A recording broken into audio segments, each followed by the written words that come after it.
A few weeks ago, I came out into this pasture in front of my house and I shot it with a laser level to try to figure out where the seam is, or try to figure out the natural topography of the property so I can determine where the water is going to flow.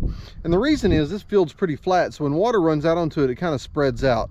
Well, on the north side of this field, I have a wetland that's for wildlife, and so we've had a dry year this year, so I'm trying to improve the efficiency of how well water flows from here on the south side of the property north to the wetland. And so to do that, I'm going to dig a ditch.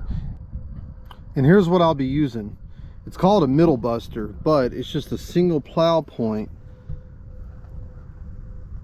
that sits on the bottom of the shank that hooks up to my 3-point connection on my tractor. Now, I've used this before and I found it's a pretty good way of digging a ditch when you don't want to have to do it by hand. And I found out to use this to dig a ditch, you've got to set it properly. And I found out the way to set it is make that front point nose into the dirt. That way, as you're pulling it with the tractor, it'll continue to nose in and it'll send the excess dirt on the outside of the ditch. Now, if you have it more level, it's going to try to skate across the dirt and it's not going to dig in good and build a good ditch. So set your top link, turn that top link where it noses the front of that point down into the dirt, and then just drive straight, and it should dig a good, nice ditch.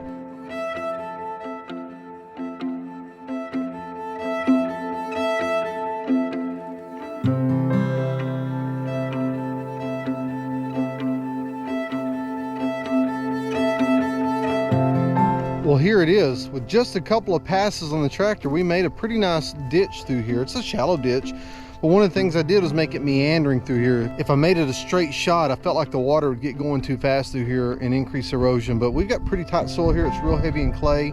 I think as long as it meanders through here, it won't wash away too much. And we're not putting a huge volume of water through here. My thought is when the wetland gets dry, we can pump water out of the pond that's uphill, and then that way we can slowly just send water into the wetland over time, and hopefully in about a week get it filled up.